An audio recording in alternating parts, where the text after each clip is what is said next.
Hello Malaysia, terima kasih kerana menonton video ini. Sebelum kita mulakan video terbaru dari channel ini, anda dibenarkan untuk menekan butang like, menekan butang share, tekan butang subscribe untuk mendapatkan info-info terkini di dalam channel ini. Anda juga dibenarkan untuk tinggalkan komen anda kerana setiap daripada komen anda amatlah kami hargai.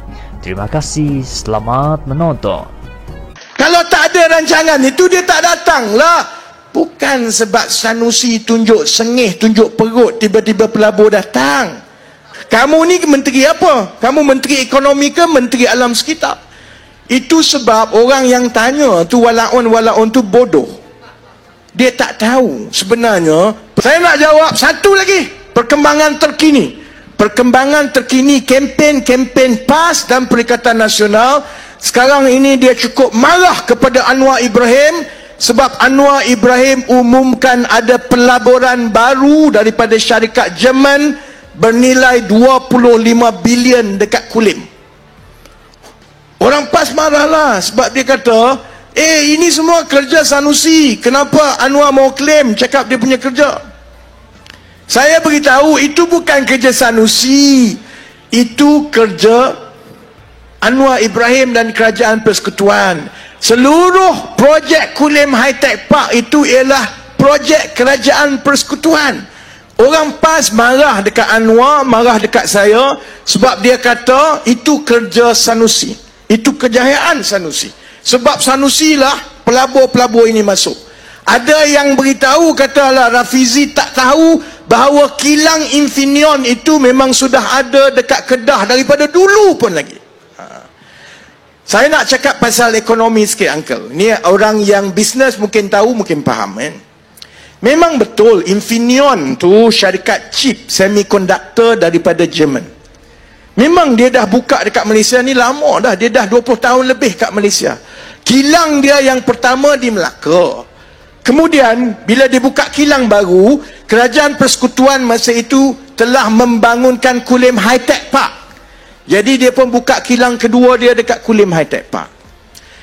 Di kalangan yang mendengar ni dan juga yang menonton dekat luar, mungkin ada di antara kita yang pernah kerja dengan syarikat antarabangsa. Kita kerja dengan multinational companies, MNCs. Bila keputusan untuk buat pelaburan baru berpuluh bilion, keputusan itu sebenarnya siapa yang buat keputusan itu? Orang dekat Malaysia ke? Ataupun orang dekat ibu pejabat? Yang buat keputusan ialah orang-orang yang di ibu pejabat di Jerman sana. Jadi cara dia begini. Infineon ini ada operasi dia dekat Malaysia, ada operasi dekat Singapura, ada operasi di negara-negara lain. Dia syarikat antarabangsa.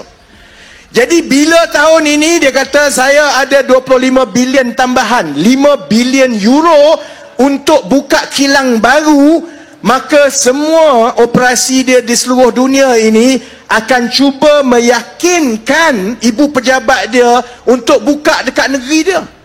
Mereka pun bersaing. Saya pernah terlibat contohnya dalam satu usaha yang satu syarikat gergasi Malaysia ini masa saya bukan dalam politik. Masa ni saya ada company sendiri, saya ada membantu, ada benda yang saya boleh bantu. Yang syarikat itu nak yakinkan ibu pejabat dia di China supaya buka satu pelaburan baru, bukan di China, buka di Malaysia. Jadi mereka pun kena yakinkan ibu pejabat dia juga. Samalah macam pelaburan baru Infineon 25 bilion ini. Memang dia pun nak yakinkan juga ibu pejabat dia dekat Jerman mesti buka dekat Malaysia, jangan buka dekat India, jangan buka dekat Singapura. Baik Bayangkan kalau uncle jadi CEO Infineon, bayang je lah, bayang kalau uncle jadi CEO Infineon dekat Jerman. Kenapa uncle nak pilih satu negara A bukan negara B?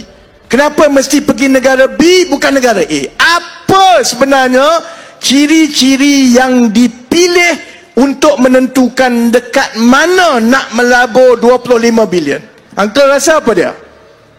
Ada orang tahu siapa yang bercita-cita nak jadi CEO kat sini? Ada. Orang gurun tak mau jadi CEO kah? Ada orang kata insentif, berapa banyak kerajaan bagi wang. Tak betul. Ada orang juga kata berapa banyak potongan cukai yang kerajaan bagi. Pun tak betul. Satu ciri utama sekarang pelabur-pelabur antarabangsa, terutamanya syarikat semikonduktor macam Infineon yang menggunakan tenaga elektrik yang banyak, sebab dia buat wafer semikonduktor semua ni, dia pakai elektrik yang banyak. Satu ciri yang utama ialah dia melihat sama ada negara itu mempunyai kapasiti penjanaan dan pembekalan elektrik solar yang tinggi ke tidak. Sebab negara-negara ini, syarikat-syarikat ini, pelabur mereka, pemilik mereka, pemegang saham, semua di negara barat Eropah. Mereka meletakkan syarat yang tinggi bahawa mana-mana operasi syarikat mereka mestilah patuh kepada peraturan menyelamatkan iklim, sebab sekarang ini dunia tengah panas. Jadi mereka tak nak syarikat mereka itu turut bertanggungjawab kepada pemanasan suhu global. Pelabur-pelabur angka, dia nak cari syarikat yang mempunyai bekalan elektrik yang boleh baru, renewable energy ataupun solar yang tinggi.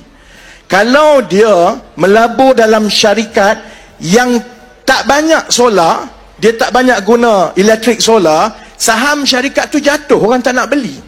Orang hanya nak beli syarikat-syarikat yang dia banyak guna tenaga solar. Macam mana ini berkaitan dengan Infineon? Sebab itu 2 minggu lepas, bila Datuk Seri Anwar Ibrahim lancarkan ekonomi madani, macam mana kita nak plan ekonomi kita, kalau Uncle Aunty saudara-saudari ingat, petang itu saya lancarkan pelan peralihan tenaga negara. Sebab kalau Perikatan Nasional tanya kita berkali-kali, macam mana nak tarik pelaburan asing, cara dia ialah kita kena meningkatkan kapasiti penjanaan tenaga boleh baru solar di negara kita.